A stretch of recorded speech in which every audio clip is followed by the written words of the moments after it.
Ipinasubasta na ng Bureau of Customs ang 7 sa 13 luxury vehicle na kinumpiska mula sa mag-asawang Diskaya dahil kulang-kulang ang mga papeles at binayarang buwis. 8 kumpanya ang lumahok sa bidding na ayon sa Customs ay sumailalim sa proseso para masigurong hindi sila dami. Nakatutok si Joseph Morong. There is a sole bidder for the Lincoln Navigator. It is declared the sale lot number 062-2025 sold.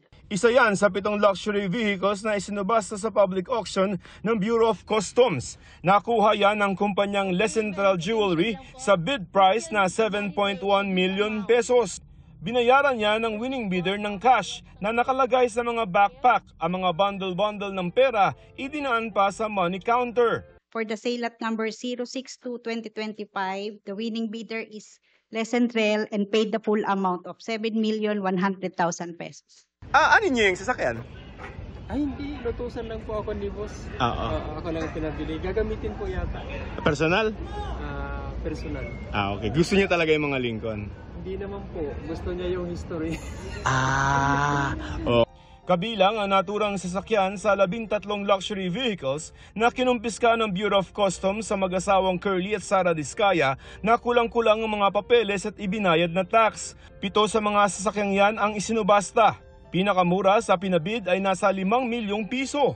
Sa 7 na luxury vehicles ng mga Diskaya na ipapa-auction ng Bureau of Customs, ang pinakamahal dito itong Rolls-Royce Cullinan na ang starting bid ay 45.3 million pesos.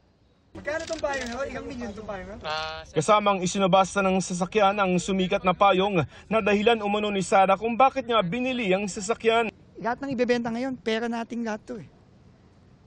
Pera natin yan, yung pinambigid dyan. 3 ang matagumpay na naisubasta ng Bureau of Customs. 2 sa mga ito nakuha sa kabuang halagang lampas 30 million pesos ng iisang kumpanya, ang Simplex Industrial Corporation. Sinubukan namin kunan ng pahayag ang kumpanya pero tumanggi ito. Walang nagbid sa Rolls-Royce at 3 iba pang luxury vehicle. Kaya ayon sa BOC, maaaring ibaba nila ang presyo ng mga ito sa susunod na bidding. We used a 10% depreciation factor, no? But we can now consider perhaps maximizing to 16% as depreciation. We can also consider current market prices for the second auction.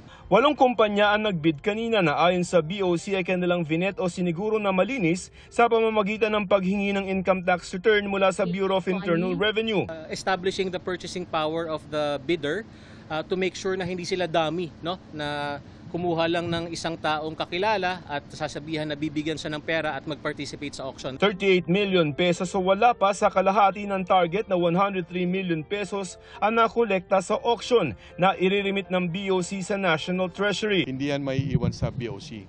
So pag yan sa Bureau of Treasury na, magagamit na yan sa mga programa para sa ating mga kababayan. Asset recovery is a component of anti-corruption work because without it, the financial damage caused by these people cannot be repaired.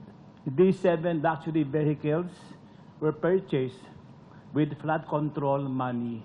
This is justice in practice. Para sa GMA Integrated News, Joseph Morong, Nakatutok 24 Oras.